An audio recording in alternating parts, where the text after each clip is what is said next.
Salam ərz eləyəm əziz dostlara. Qabağımda bir dənə şaxisə varımızdır. Bu bir dənə səngə şaxisdir. Hər yerdə görsöz daşın üstünə qurublar. Bilirsiniz ki, o bir dənə şaxisədir. Şaxis daşlar İranlıların memarısında çox görsənək. Şaxisələr bir hədəfin olduğunu görsədərlər. Hədəf nihayəşgah ola bilər. Hədəf məqbərə ola bilər. Dəfinə yeri ola bilər. Pənahgah ola bilər. Zağı ola bilər. Pəs şaxisə daşların olmağı bir xas hədəfin olduğunu görsədərlər. Gələ ətrafını dəqiq bərrəsi eləyək. Ta görək ki, şaxisəmiz nə mənəni görsədək. Bəzən şaxisələr hətta qələmroy və mərzbəndini də görsədək. Kamilən müşəxxəsdir ki, bu daş səxrənin üstünə qurulubdur. Bir yekə daşdır.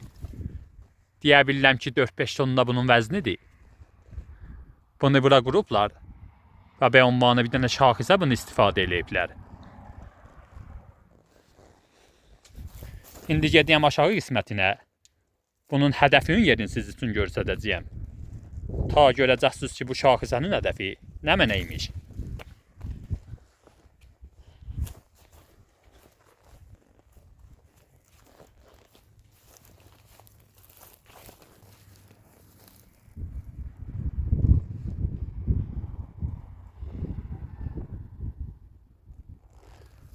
Bu bizim daşımız.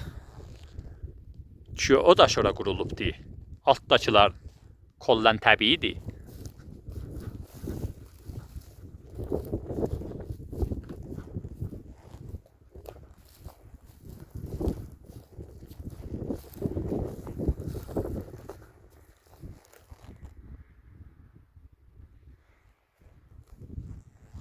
Şaxisəmiz verdiyi nöqtə o nöqtədir. Orada bir dənə köl varımızdır.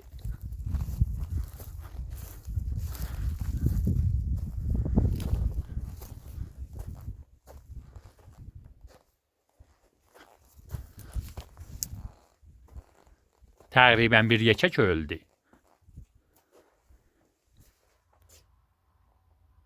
Kölümüz kamilən təbii bir köldür. Və heç qona əl təraşəsi bunun içində görsənməyik. Fəqət bir miqdar səxvi qədədir ki, o da bu illətə görədir ki, bunun içində hey qədimdən indiyənəncəx ot qalıymışlar. Bərəy misal çoban bunun içində ot qalıymış. Və otun tüstüsü və hərarəti bahis olubdur ki, bunun səxvi qədə rəngidə ola. İndi niyə bu cür təbii köylün qırağında şaxis daşı qurublar?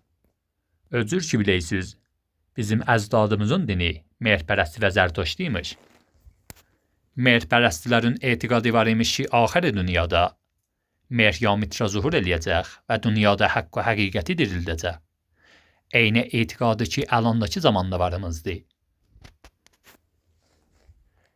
Mehrpərəstlər deymişlər ki, mitra səxrənin və daşın içindən zuhur eləyəcək.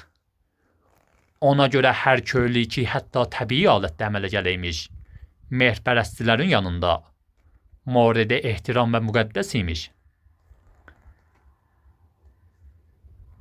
Bəzən özləri məsnui halətdə köl təraş verəymişlər və onu nihayəşgaha və məbədə təbdil eləymişlər. Bəzən də eyni bir cür qarları ki, təbii alətdə əmələ gələymişlər və onların nihayəşgahları intiqab eləymişlər. Və çün bu köylümüzdə düz kəndin qırağındadır. Pəs bu köl qədim zaman bu kəndin adamları üçün bir nihayəşgah və məbəd imiş.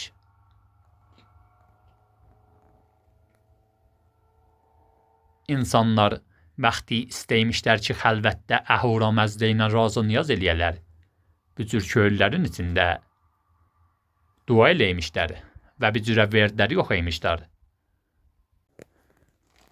Pəs bu köylümüz bir zaman balaca nihayəşgah imiş.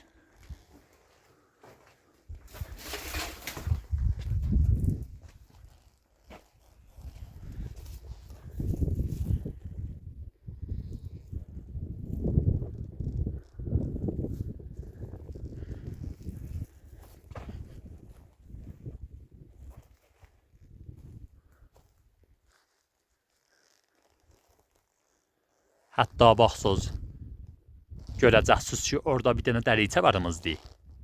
Qədimki insanlar onu da etiqad və məzhəb üzü ilə yonultmuşlar. Və bir cürə göylə yerin arasında polo irtibatı ya bir cürə tunel imiş. Bunlar etiqad üzü ilə cürranıymışlar. Neçə dənə videolarımda bunu o dəricədənki insan əli ilə təraşlanıymışlar. Siz üçün görsətmişəm. Həm tədfin olan yerlərdə olay, həm ki bir cür niyayişgahı yerlərdə. Pəs bu şaxisə, yanındakı dəricə, bu niyayişgaha işarə eləyir. Bəzən bir cür niyayişgahların dibində casazda olay. Bu moridə də diqqət eləyiz. Hədiyələri ki, izzətlər üçün pişkeş olaymışlar. Bəzən bir cür köylülərin ətrafında gizlədiləymişlər. Ki, əgər casaz olsa, mütməinnən bir dənə numad və nişanəsi də olacaq. Bu moridimizdə eşqunə casaz yoxumuzdur. Bir miqdar çala-çolalar da varımızdır ki, bunlar da təbii alətdə cürranıblar.